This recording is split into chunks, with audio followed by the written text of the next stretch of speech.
Dios ha puesto a la iglesia para que ahí Dios veamos el testimonio del poder de Dios, porque la iglesia siempre es débil, siempre es defectuosa. La iglesia siempre nos tiene a nosotros. Somos lo mejor que se pudo encontrar Dios. Esto es lo que hay. Y aún la iglesia, con sus defectos, con sus debilidades, con sus problemas, Dios manifiesta su poder en medio de su iglesia.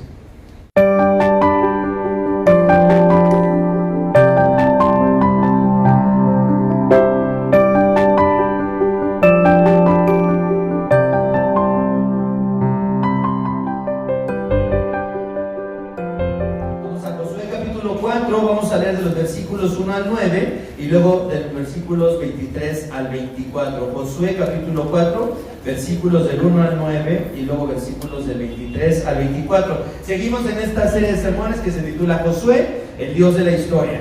Josué, el Dios que interviene en la historia. Eso es lo que vemos, ese Dios que interviene en la historia, y lo vemos con toda claridad en el libro de Josué.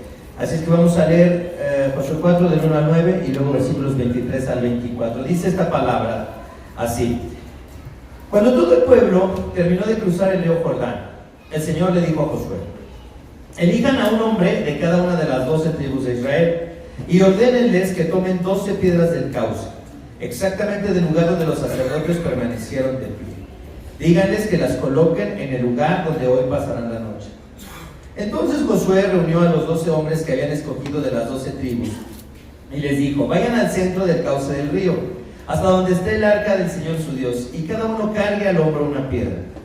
Serán 12 piedras, una por cada tribu de Israel, y servirán como señal entre ustedes. En el futuro, cuando sus hijos les pregunten: ¿por qué están estas piedras aquí?, ustedes les responderán: el día en que el arca del pacto del Señor cruzó el Jordán, las aguas del río se dividieron frente a ella. Para nosotros los israelitas, esas piedras que están aquí son un recuerdo permanente de aquella gran hazaña. Los israelitas hicieron lo que Josué les ordenó según las instrucciones del Señor. Tomaron las piedras del cauce del Jordán conforme al número de las tribus, las llevaron hasta el campamento y las colocaron allí. Además, Josué colocó 12 piedras en el cauce del río, donde se detuvieron los sacerdotes que llevaban el arca del pacto. Esas piedras siguen allí hasta el día de hoy. El Señor, Dios de ustedes, hizo lo mismo que había hecho en el Mar Rojo cuando lo mantuvo seco hasta que todos nosotros cruzamos. Esto sucedió para que todas las naciones de la tierra supieran que el Señor es poderoso y para que ustedes aprendieran a temerlo para siempre. Esta es la palabra del Señor. Aquí vemos al pueblo de Israel dando otro paso más en su peregrinación desde Egipto, donde eran esclavos.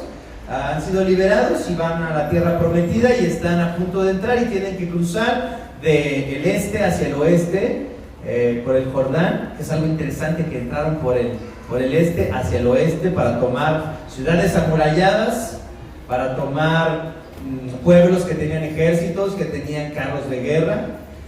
Después de estar 40 años en el desierto comiendo maná, vestidos con las mismas ropas, teniendo el mismo calzado y siendo sustentados de una manera milagrosa por el Señor en todos esos años, y están aquí en este punto en donde hay que cruzar el río Jordán. Y entonces el Señor le dice a Josué: por favor, elijan a 12 hombres, uno por cada tribu de Israel, para que ahorita que está el Jordán seco, donde está el arca del testimonio, porque recuerden ustedes que cuando cruzaron, lo primero que hicieron fue meter el arca del testimonio en el río, y el río Jordán se detuvo, así como había sucedido con el Mar Rojo, y todo el pueblo cruzó el río Jordán por tierra seca.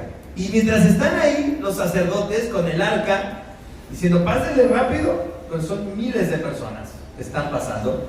De pronto Dios le dice a Josué: mira, vamos a aprovechar y vamos a sacar 12 piedras de ahí, del río, para que las pongan en el campamento donde van a pasar la noche.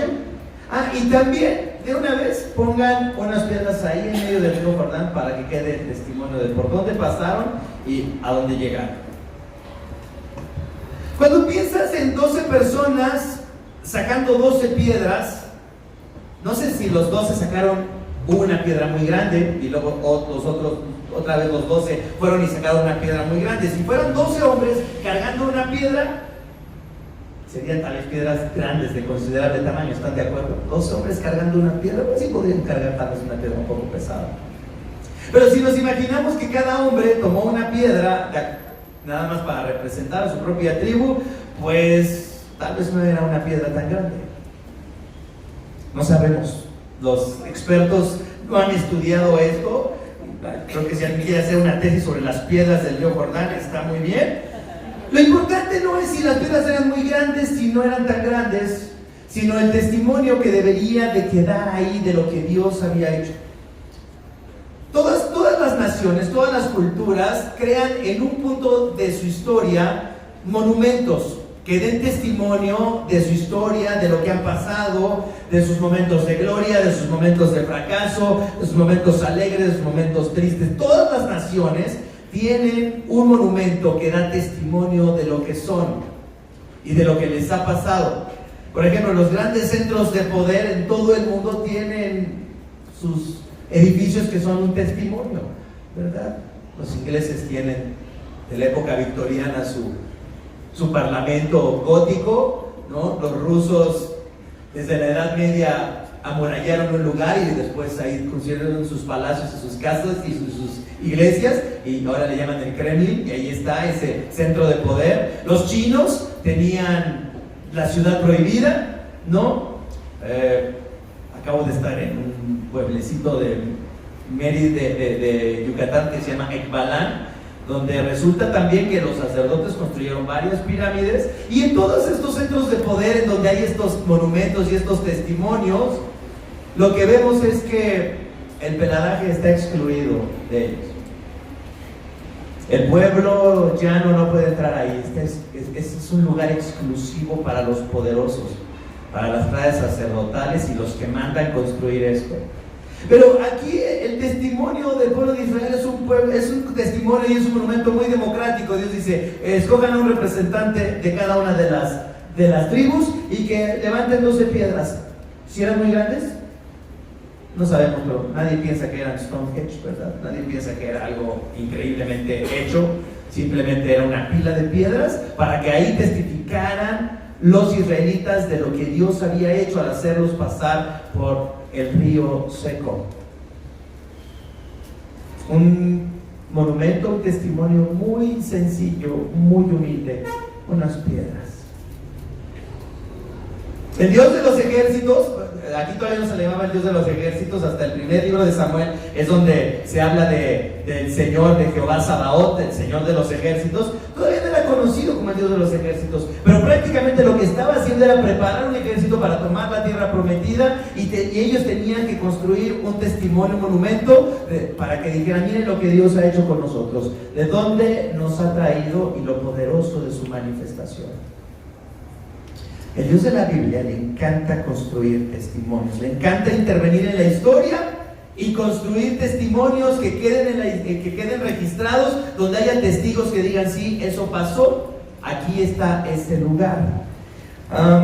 Los israelitas, a través de ese testimonio, tendrían que recordar de dónde venían y hacia dónde iban, pero también tenían que recordar por qué iban hacia la tierra prometida. Vemos en la Biblia, por ejemplo, que Dios le pide a diferentes personas en la historia de la redención que le construyan altares para que ahí ofrezcan sacrificios. Otros, por ejemplo, dicen, bueno, cava un pozo, y ahí está el pozo de Jacob, que los judíos y los samaritanos testificaban que era ese pozo donde ahí Dios había provisto agua, el pozo del viviente que me ve, donde Dios trajo agua para la egipcia, para la sierva egipcia, y para que no muriera su hijo. Fíjense lo que dicen los expertos. En el libro de Josué, la expresión que encontramos, una expresión que se repite muchas veces, es la que vimos en el versículo 9. Fíjense lo que dice el versículo 9. Además, Josué colocó 12 piedras en el cauce del río, donde se detuvieron los sacerdotes que llevaban el arca del pacto. Esas piedras siguen allí, ¿qué dice? Hasta el día de hoy. Esta es la frase del libro de Josué. Eso está así hasta el día de hoy. Ellos viven entre nosotros hasta el día de hoy. Ellos están en Jerusalén hasta el día de hoy. Esas piedras están ahí hasta el día de hoy. Se repite en Josué 5:9, hablando de Gilgal, hablando de que ahí se hizo un monumento y que está ahí hasta el presente, en ese pueblo. Josué 6:25, hablando de Rahab y su familia, que ahora viven en medio de Israel, dice hasta el día de hoy. Josué 7:26, donde se habla del valle de Acor, donde Acán y su familia fueron apedreados, y dice ahí están esas piedras hasta el día de hoy. Josué 8:28, la destrucción de Ai, que queda marcada también por una pila de piedras. Entonces parece ser que una pila de piedras era una forma muy sencilla, muy rápida, muy democrática de hacer un monumento que testificara de un hecho histórico. En Josué 9:27, hablando de los gabaonitas que fueron esclavos de Israel, y dice hasta el día de hoy son esclavos. Josué 10:27, hablando de los reyes que derrotó Josué y de las grandes piedras que puso en la entrada de una cueva donde los capturó, dice ahí están esas grandes piedras hasta el día de hoy. Los habitantes de Jesús y Macan que viven entre los israelitas, dice hasta el día de hoy. En Josué 14:14, donde dice, cuando se habla del territorio que se le entregó a Caleb y que habitan sus descendientes hasta el día de hoy. Josué 15:63, que habla de los jebuseos que habitaron junto con la tribu de Judá en Jerusalén, y dice hasta el día de hoy. Y Josué 16:10, donde habla de los cananitas que habitaron entre la tribu de Benjamín hasta el día de hoy. El Dios de la Escritura no es solamente un Dios que nos habla de una salvación que está allá en el cielo y nos da consuelo para que suframos y nos dejemos explotar por los capitalistas, diciéndonos que hay un cielo y por eso somos tontos, ¿no? Es la crítica marxista a la religión cristiana, ¿no? Pero el Dios de la Biblia no es un Dios que nos llama a una esperanza espiritualizada, a una fantasía, sino que interviene en la historia y da testimonios y hace que los pueblos junten piedras y ahí queden esas pilas de piedras como testimonios de lo que ha hecho. Es decir, al Dios de la Biblia le importa muchísimo testificar y dejar una evidencia de lo que Él hace en la historia de la salvación. Todo el tiempo Dios está dándonos testimonios de lo que Él hace, y por eso hoy al mensaje le he titulado La importancia de los testimonios. Número 1, los testimonios para recordar lo que Dios ha hecho. Número 2, para recordar hasta dónde hemos llegado y para recordar lo que Dios espera. Para recordar lo que Dios ha hecho, para recordar hasta dónde hemos llegado y para que recordemos lo que Dios espera de nosotros. Los israelitas están entonces cumpliendo la promesa que Dios le hizo a sus antepasados, a Abraham. Pero luego podemos decir, pero no habrá prometido Dios la salvación desde antes, desde Noé, desde Adán y desde Eva. Y no les ha dado testimonio desde Adán y de Eva a todos los que están en la línea de la historia de la salvación. No les ha dado Dios a cada uno de ellos en las diferentes etapas un testimonio. Aquí están los israelitas para pasar el Jordán por tierra seca y ahí va a haber un testimonio. Pero quiero que entendamos que hay una serie de testimonios que Dios les ha dado a los israelitas y a sus antepasados acerca del plan de la salvación. Adán y Eva se rebelaron contra el Señor y decidieron no vivir bajo su señorío y decidieron hacer lo que ellos querían y decidieron tomar la creación de Dios y someterla a ellos bajo sus términos. Dios les había dicho, vienen consecuencias tremendas, pero ahí está la oferta es legítima. Ahí está el árbol de la ciencia del bien y del mal. No lo tomen porque esto va a ser una catástrofe, pero si lo toman, me voy a encargar. Y así lo hace Dios. Vieron la salvación de Dios en el capítulo 3, en el versículo 15 de Génesis, cuando Dios está maldiciendo a la serpiente y le dice, voy a poner enemistad entre tu simiente serpiente y la simiente de la mujer. Tu simiente serpiente va a ir a la mujer en el calcañar, va a producir muerte, enfermedad, dolor, pero un día de la simiente de la mujer saldrá el que te aplastará la cabeza y te destruirá. Ahí está el primer testimonio, la primera promesa de la salvación. Y para que quede testimonio también Dios, después de que Caín mató a Abel, Dios les da un hijo, el hijo de la promesa, y les da a Seth.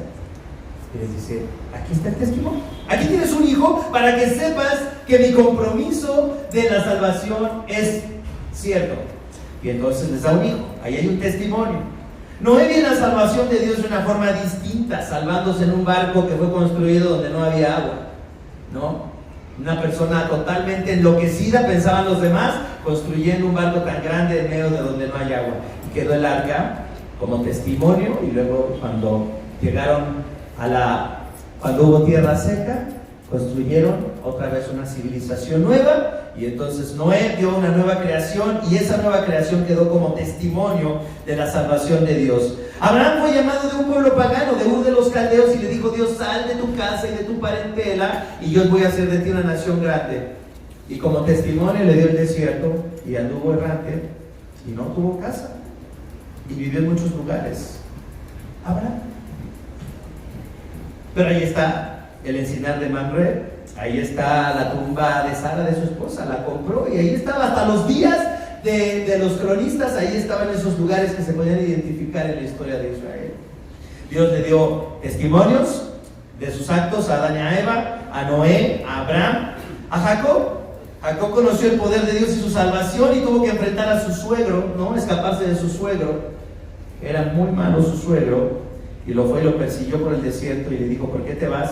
Y al final de cuentas Dios le dijo: mira, no te vayas a meter con Jacob, porque cuidadito. Así es que lo dejó ir, pero también tuvo que enfrentarse y llegar a la tierra prometida, y enfrentarse con su hermano que estaba muy enojado, y también Dios le salvó.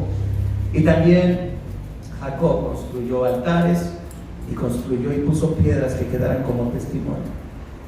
Eso es algo que pasa en la historia de Israel y que pasa en la historia de la redención. Todo el tiempo Dios está dándoles testimonio de su poder y de su fidelidad a sus promesas. La pregunta es: ¿de qué manera Dios está dejando que lo conozcas tú en este tiempo? ¿Cómo, de qué manera Dios está recordándote lo que Él ha hecho por ti al traerte a su conocimiento? ¿De qué manera Dios está dando testimonio de su compromiso de salvarte? Por ejemplo, algunas personas están pasando tiempos difíciles en la enfermedad propia o de un ser querido. Otros están siendo probados en su fe por medio de relaciones quebrantadas, otros de problemas económicos, otros tienen dudas en su fe y se preguntan: ¿vale la pena ser cristiano? Lo que quiero que entendamos es que Dios, a través de las circunstancias, nos está recordando constantemente lo que Él ha hecho por nosotros. ¿Tienes bien claro en tu caminar con el Señor lo que Él está mostrándote acerca de Él?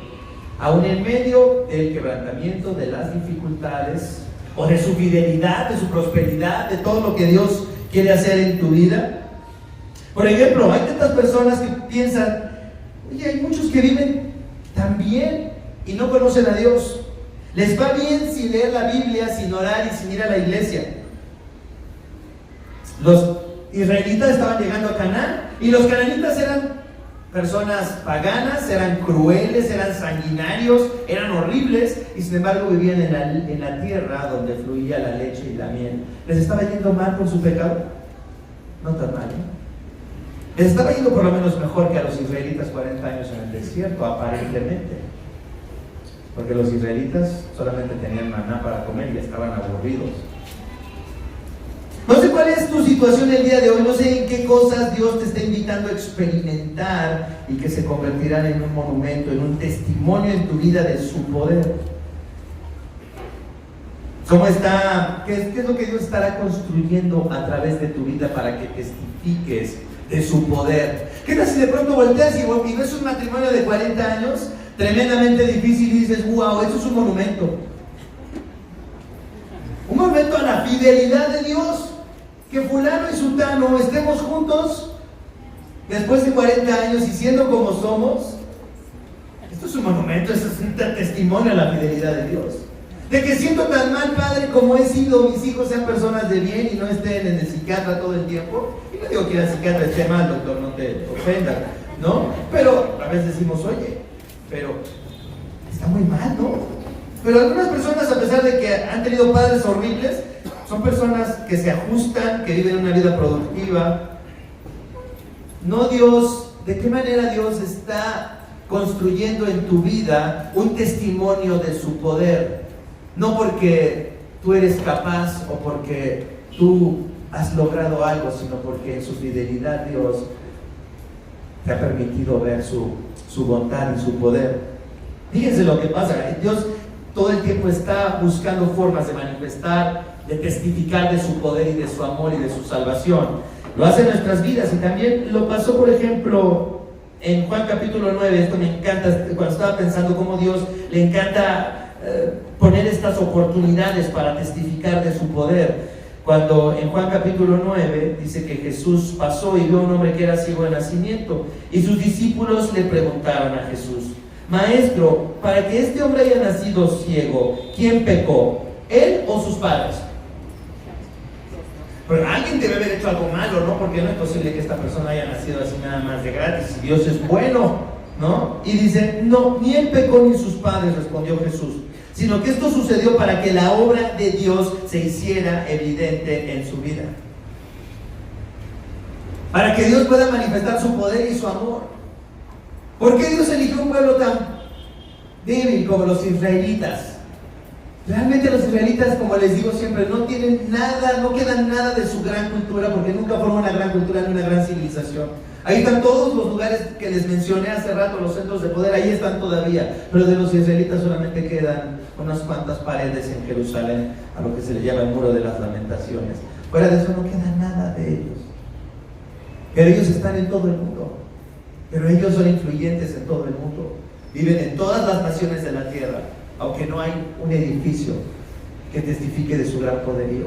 Para que no quede duda de que Dios es el Dios poderoso. Dios está dejando testimonios entonces en nuestras vidas, en cada etapa que nos permite vivir. ¿Qué está haciendo el Señor hoy en tu vida para que no olvides que Él está en acción? ¿Qué está haciendo Dios en tu vida hoy para que no olvides que Él está en acción? ¿Qué está haciendo? Yo espero que estés viviendo una vida tan en comunión con Dios y tan en conciencia de tu condición y tan en conciencia de lo que es Dios, que no te quede duda de lo que Dios está haciendo en tu vida hoy. ¿Qué cosa estará construyendo Dios en tu vida para que testifiques de su poder en tu vida y que digas: todo esto lo ha hecho el Señor? Es maravilloso lo que Dios puede hacer. ¿No es increíble que Dios quiera testificar de su poder en medio de nosotros, como lo hizo con los israelitas? Así lo hizo el Señor. Entonces, número uno, ¿por qué son importantes los testimonios? Porque nos recuerdan del poder de Dios en la historia de la salvación, y nos deben recordar que ese mismo poder lo estamos experimentando nosotros. Número dos, ¿por qué son importantes los testimonios? Para recordar hasta dónde hemos llegado. Los israelitas habían dejado Egipto, ahora estaban entrando en la tierra prometida, y sin embargo, en cuanto entren a la tierra prometida, se van a olvidar de todos esos hechos maravillosos, de que pasaron el Mar Rojo, de que pasaron por seco el Jordán, de que Dios los libró del ejército del faraón, de tantas maravillas que Dios les ha dado a los israelitas para mostrar en ellos su poder. Los israelitas, entrando a la tierra prometida, se van a olvidar de todas esas cosas. Por ejemplo, muchos de nosotros podemos recordar lo que nos trajo hasta Cristo para encontrar la salvación. Pero fíjense lo que pasó. Veniste a la fe en Cristo y a lo mejor un día fuiste a la iglesia y te bautizaste y públicamente dijiste: quiero ser un cristiano. Pero fíjate que la vida no se quedó ahí. La vida cristiana no ha sido estática. No te quedaste en ese punto de tu historia, ¿estás de acuerdo? Sino han pasado muchas cosas. Después de que te bautizaste, dijiste: soy un cristiano, tomaste por primera vez la comunión, te hiciste miembro de una iglesia, llegaste hasta ese punto en tu fe. ¿Ahí debió haberse quedado así todo? No. Sigues adelante y empiezas con la sorpresa de que el pecado sigue en tu vida, de que sigues siendo rebelde, de que sigue siendo difícil, de que tienes problemas con otras personas, de que tienes pensamientos y deseos que no son los que a Dios le agradan, de que las personas que viven a tu alrededor son pesadas, son difíciles, son odiosas, de que sientes envidia, de que otros te tratan mal, de que no te respetan, ofendes a personas con tus actitudes, eres indiferente al sufrimiento. Fíjate cómo la vida cristiana no se queda en un punto en donde veniste a la fe en Cristo, sino que sigue avanzando y Dios te va llevando a través de diferentes circunstancias, entre las que hay éxitos, hay fracasos, hay perdón, pero también hay relaciones rotas. ¿Qué ha pasado en tu vida? ¿Hasta dónde te ha llevado Dios después de que le diste tu vida? ¿Te has fijado todo lo que Dios te ha hecho pasar después de que le diste tu vida y dijiste, sí quiero seguir a Jesús? ¿Te has fijado cómo Dios te ha llevado y dando testimonio de que Él está llevándote en un caminar? La verdad es que la vida cristiana es un viaje en el que somos peregrinos y extranjeros, junto con los israelitas descritos en el libro de Josué. No hemos llegado todavía. Estamos muy lejos de la meta, pero también estamos muy lejos de donde salimos, Fíjense lo que dice en Hebreos 11:13. Todos ellos, este capítulo en donde a la semana pasada hablábamos de Rahab, esa ramera que fue transformada y que su vida fue cambiada por el testimonio del poder de Dios. Fíjense lo que dice. Todos ellos, estos héroes de la fe, ¿no? Hablando de Rahab, hablando de Abraham, hablando de otros héroes de la fe, dice, vivieron por la fe y murieron sin haber recibido las cosas prometidas. Más bien las reconocieron a lo lejos y confesaron que eran extranjeros y peregrinos en la tierra. Necesitamos que Dios, los testimonios que Dios nos da de su poder son muy importantes porque nos recuerdan hasta dónde Dios nos ha llevado. Todos estos hombres y mujeres de fe llegaron a un punto en sus vidas hasta donde Dios los había llevado y dijeron, wow, ya estamos bien lejos de Egipto, pero todavía nos falta mucho para llegar. Solamente vieron de lejos, dice, esas promesas. Eso nos pasa a nosotros también. En el Salmo 39:12 dice el salmista, Señor, escucha mi oración, atiende a mi clamor, no cierres tus oídos a mi llanto, porque ante ti soy un extraño, un peregrino, como todos mis antepasados. Vamos a pasar por esta vida y nadie nos va a recordar, pero el Señor ha escrito nuestros nombres en su libro. Eso es lo que me da gusto, ¿no? Que aunque mis bisnietos ni van a saber mi nombre, porque no les va a importar, pero mi nombre está escrito en el libro de la vida, porque mi vida va a pasar. Queridos hermanos, dice el apóstol Pedro en su primera carta, en el capítulo 2, queridos hermanos, les recuerdo como a extranjeros y peregrinos en este mundo, que se aparten de los deseos pecaminosos que combaten contra la vida. ¿Por qué necesitamos estos testimonios de Dios en medio de nuestro peregrinaje? Porque nos recuerda que Dios va con nosotros y que está construyendo algo y que está haciendo algo en nuestras vidas. Lo que quiero es que recuerdes en esta mañana qué es lo que Dios estará haciendo para recordarte que estás en el camino con Él, en el camino de la redención. El apóstol Pablo en Filipenses capítulo 3, me encanta lo que dice, ¿no? En los versículos 12 al 14. Filipenses capítulo 3, versículos 12 al 14. Fíjense lo que dice, no es que yo haya conseguido todo o que yo ya sea perfecto. Fíjense, lo está diciendo el apóstol Pablo. Dice, yo sí soy un cristiano, pero no he conseguido todo. No es que ya todo está perfecto, no es que ya llegue a la meta. Estoy en un camino, sin embargo sigo adelante esperando a alcanzar aquello para la cual Cristo me alcanzó a mí. Hermanos, no pienso que yo mismo lo haya logrado ya. Más bien una cosa hago, olvidando lo que queda atrás y esforzándome por alcanzar lo que está delante, sigo avanzando hacia la meta para ganar el premio que Dios ofrece mediante su llamamiento celestial en Cristo Jesús. ¿Ven el paralelismo con el pueblo de Israel entrando a la tierra prometida? ¿Ven esto mismo que dice, olvidándome lo que queda atrás? ¿Se acuerdan lo que decían los israelitas en el desierto? Es que ahí estaban los pepinos, ahí estaban las cebollas y los ajos. Qué rico comíamos, aunque éramos esclavos, ¿no? Nos maltrataban mucho, pero qué rico comíamos. Ahora somos libres, pero tenemos solamente este maná. Dice, y esforzándome por alcanzar lo que está delante. Los israelitas tenían que esforzarse por conquistar a todas esas naciones que eran más poderosas que ellos, evidentemente. La pregunta en esta mañana es, ¿entiendes hasta dónde te ha llevado el Señor? ¿Hasta dónde has llegado? ¿Y todavía lo que te falta por delante? Yo pienso, ay, tengo 52 años, Dios, ay, me falta un montón. Cuando veo a mis papás cumplir 80 años, digo, me faltan 28 años para tener apenas 80. ¿Cuántas broncas todavía?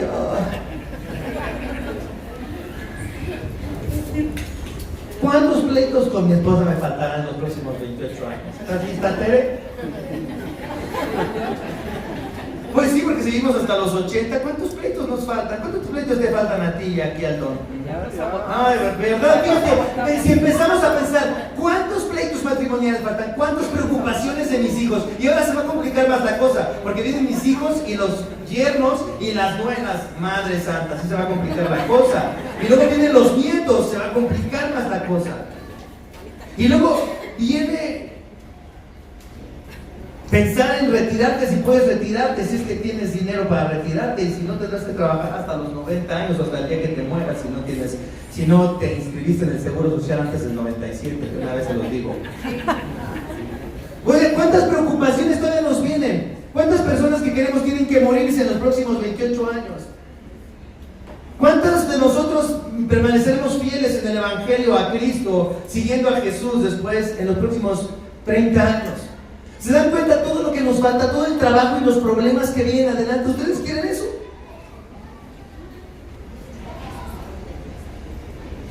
Todavía te falta que te cases, que tengas hijos, que te gradúes, que escribas tu tesis. Todavía no falta eso.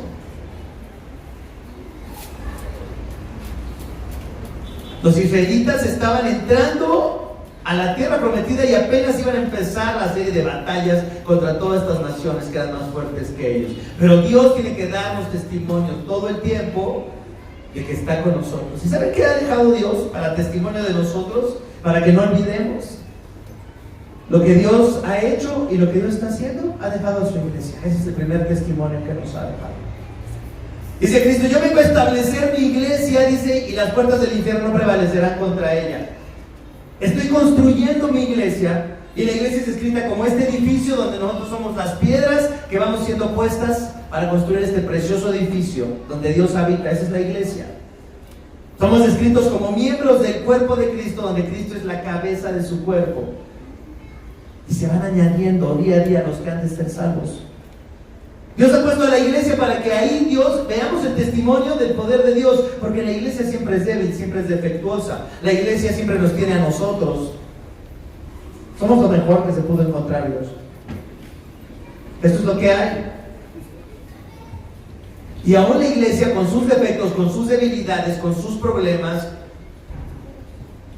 Dios manifiesta su poder en medio de su iglesia.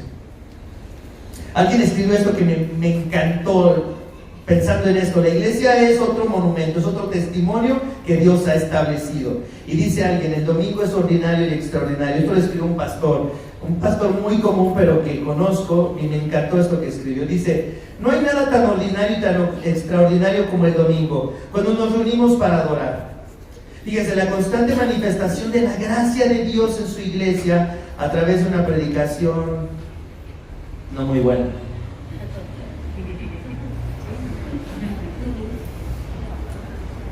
Conversaciones incómodas con personas un tanto raras. ¿Has hablado con personas raras en la iglesia? Jugo de uva barato. ¿No lo escribí yo? Lo escribió otra persona. Y todo esto mezclado misteriosamente con la presencia del mismo Espíritu que cambia nuestras vidas y que levantó a Cristo de entre los muertos. Y todo esto combinado, mezclado con el mismo poder del Espíritu que levantó a Cristo de entre los muertos y que nos cambia y que nos transforma. Dice: la iglesia es ordinaria y es extraordinaria. Es ese testimonio del poder de Dios en medio de la debilidad de personas como nosotros. Dice: no buscamos algo emocionante cada domingo, sino buscamos recordar una vez más lo que Dios ha hecho. Fíjense, ¿para qué venimos a la iglesia? Para recordar lo que Dios ha hecho, lo que Dios está haciendo, para que nos rendemos una vez más a centrarnos en Cristo, en su poder, en el cumplimiento de sus promesas y en lo que Él está haciendo. Dice: es como recordar que estamos respirando. Parece tan común, pero es lo que nos mantiene vivos. ¿Cada cuándo recuerdas que estás respirando? Pasan años y no piensas que estás respirando. Pero es lo que te mantiene vivo. Así es la iglesia. Así que el domingo volvemos a pensar en la esperanza de la resurrección y nos regocijamos en el poder de Dios una vez más. Tal vez hoy sea el día en el que escucharemos la risa de un Lázaro o veamos cómo recobra la vista un Bartimeo. Así de ordinario y así de extraordinario es la iglesia del Señor. Es el testimonio que Dios nos ha dejado. Las 12 piedras representaban a las 12 tribus, pero ahora la iglesia representa a los miles de millones que han sido lavados por la sangre del Cordero, de toda lengua, pueblo y nación. El trabajo de la iglesia entonces es ayudarnos a no olvidar lo que Dios ha hecho y hasta dónde hemos llegado. Podemos decir entonces, como se dice en esta frase en el libro de Josué, podemos decir que la iglesia de Cristo permanece hasta el día de hoy. Hasta el día de hoy. ¿Por qué son importantes los testimonios? Porque vemos en ellos el poder de Dios, porque recordamos que Dios está trabajando con nosotros ahora y para recordar lo que Dios espera. Fíjense, el versículo 23 y 24 dice: el Señor Dios de ustedes hizo lo mismo que había hecho con el Mar Rojo cuando lo mantuvo seco hasta que todos nosotros cruzamos. Entonces, el que está escribiendo en el libro de Josué está haciendo el paralelismo entre el Mar Rojo y el cruce del río Jordán. Dice: esto sucedió para que todas las naciones de la tierra supieran que el Señor es poderoso y para que ustedes aprendieran a temerlo siempre. ¿Para qué Dios quiere manifestar su poder en medio de la historia y en medio de nuestras vidas y en su iglesia y en el pueblo de Israel, a los pueblos de Canaán? ¿Para qué quiere Dios manifestar eso? Dice: para que todos sepan que yo soy el único Dios, que yo soy el Dios todopoderoso, y para que ustedes, que son mi pueblo, aprendan a temerme todos los días de su vida. Para que ustedes estén en una relación conmigo todos los días de su vida. Para que ustedes sepan que yo soy bueno con ustedes, que yo soy generoso, que yo los salvo, que yo los amo, y que ustedes en respuesta deberían de temerme. ¿Están listos para hacer eso? ¿Quieren eso? ¿Quieren vivir una vida en la que teman a Dios todos los días y se acuerden de su bondad, de su amor y de su perdón y le teman por eso? ¿Eso es lo que quieren? ¿Ese es su propósito en la vida? Señor, mi propósito en la vida es que yo te tema todo, que aprenda a temerte todos los días de mi vida. ¿Qué pensarían si alguien dijera eso? Mi propósito en la vida, sobre todas las cosas, lo que quiero es aprender a temerte todos los días de mi vida. Que nunca me falte el temor de ti, que nunca te tome a la ligera, que nunca te dé por sentado, que nunca menosprecie lo que has hecho, que todos los días me maraville de lo que haces en mi vida, de tu presencia en mi vida, de tu bondad, de tu perdón. Eso es lo que ustedes quieren como cristianos. Eso es su meta como cristianos, maravillarse de su Dios todos los días de su vida. Eso es lo que quieren.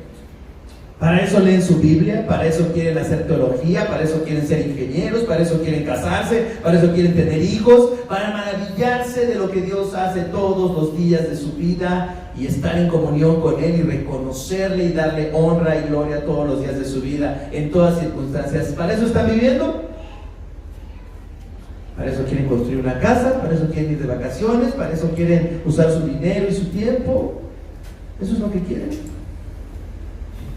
Cuando saben qué es lo que quieren, o no saben por qué quieren lo que quieren, o no saben por qué buscan lo que buscan, o simplemente están sobreviviendo como todos los que no conocen a Dios, buscando cómo anestesiar su dolor y su soledad y sus deseos todos los días. ¿Realmente entiendes para qué vives? ¿Realmente en lo que Dios se ha revelado de Él estás maravillado de eso y quieres más de esa presencia y quieres más de esa realidad en tu vida y quieres vivir para esa realidad, de esa relación que Cristo ha hecho posible con nuestro Creador cuando nos reconcilió por medio de su sangre? Dice, la fe cristiana, me encantó esto, es básicamente la fe en el Dios que nadie quiere conocer. Los israelitas no planearon su salida de Egipto, no planearon cruzar el Mar Rojo, no planearon cruzar el Jordán, no planeaban luchar contra todos los pueblos de Canaán, pero ahora tendrían que hacerlo para que Dios manifestara su gloria sobre ellos y así pudieran confiar en Él, conocerlo y entender sus planes.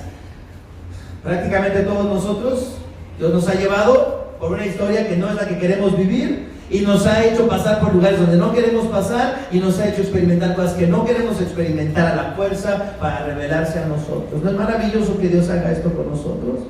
¿No es maravilloso que Dios nos tome tan en serio, que pueda intervenir en la historia, intervenir en nuestras vidas y descontrolarlo todo y enloquecerlo todo para que tengamos que encontrarnos con Él y aprendamos a confiar en Él? ¿No es maravilloso lo que Dios está haciendo? Los israelitas mismos se iban a convertir en un testimonio para todas las naciones, para que estas naciones pudieran conocer a Cristo como el Señor y el Salvador. De hecho, nosotros como cristianos somos herederos de todos estos judíos y todos estos israelitas a los que Dios llevó a la tierra prometida, tuvieron una historia enloquecida y luego de ahí salieron los primeros cristianos que fueron por el mundo romano, ganaron a los paganos. Y si tú estás ahora en la fe en Cristo, le debes esto al plan de Dios cumplido miles de años antes. Pero no es porque ellos querían. Fíjense lo que dice el Salmo 78, me encantó esto. Como el mismo pueblo de Israel se convierte en un testimonio para el mundo. Dice, pueblo mío, atiende a mi enseñanza, en el versículo 1. Salmo 78, 1. Presta oído a las palabras de mi boca. Mis labios pronunciarán parábolas y evocarán misterios de antaño. Cosas que hemos oído y conocido y que nuestros padres nos han contado. ¿Se dan cuenta? La historia de Israel es este pasar la información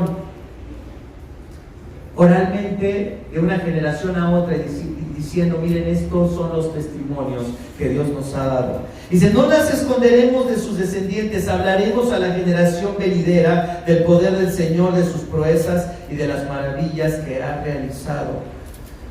¿Tienes a quién dejarle tus testimonios y contarle las proezas que Dios ha hecho en tu vida?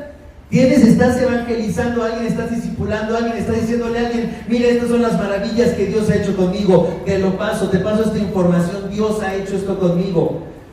¿Estás haciendo esto? ¿Entiendes que tienes que dar a conocer a este Dios? Dice, Él promulgó un decreto para Jacob, dictó una ley para Israel, ordenó a nuestros antepasados enseñarlos a sus descendientes. ¿Quiénes serán tus descendientes? Si tienes hijos, pudieras pensar que son ellos.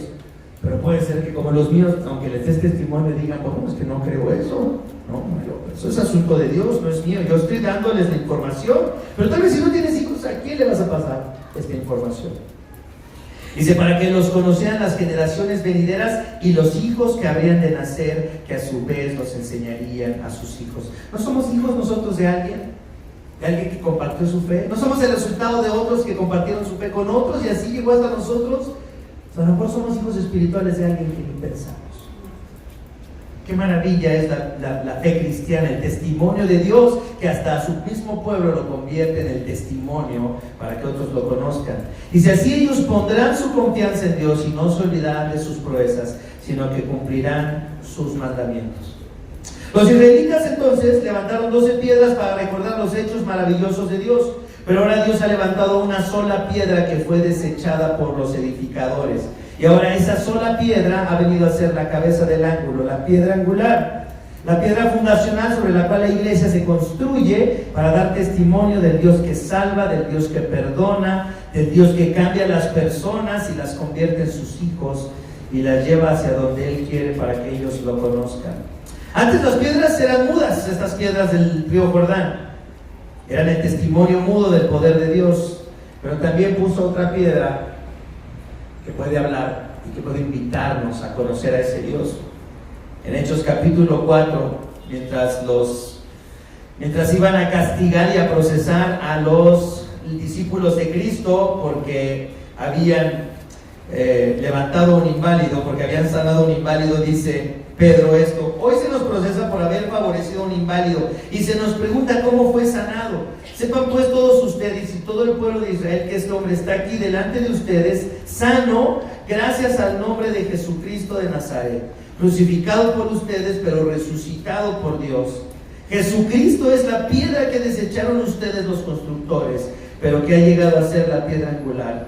De hecho, en ningún otro hay salvación, porque no hay bajo el cielo otro nombre dado a los hombres mediante el cual podamos ser salvos.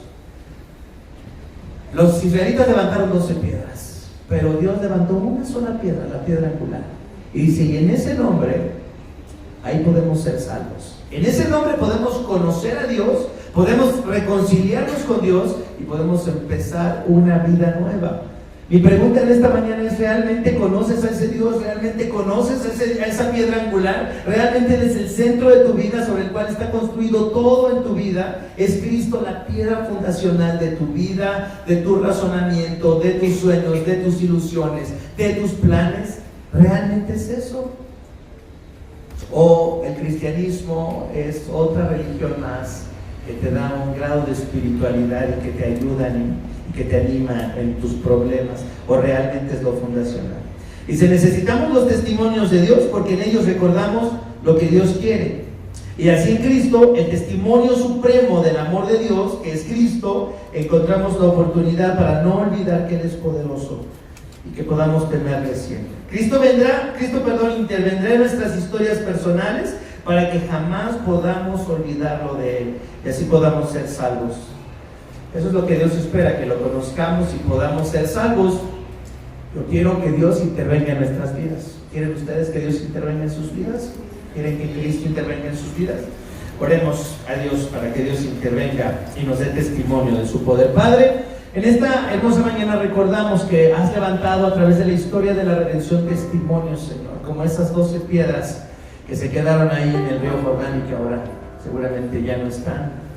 Pero podemos testificar que nos has dado señales y testimonios, Señor, hasta nuestros días, de que tu plan de salvación sigue vigente, de que sigues interviniendo en las vidas de los que quieres llamar para que te conozcan, que nos lleva, Señor, a circunstancias y a situaciones que no queremos, pero es para que podamos conocerte, para que se manifieste en toda circunstancia tu amor, tu bondad, y así conociéndote seamos salvos.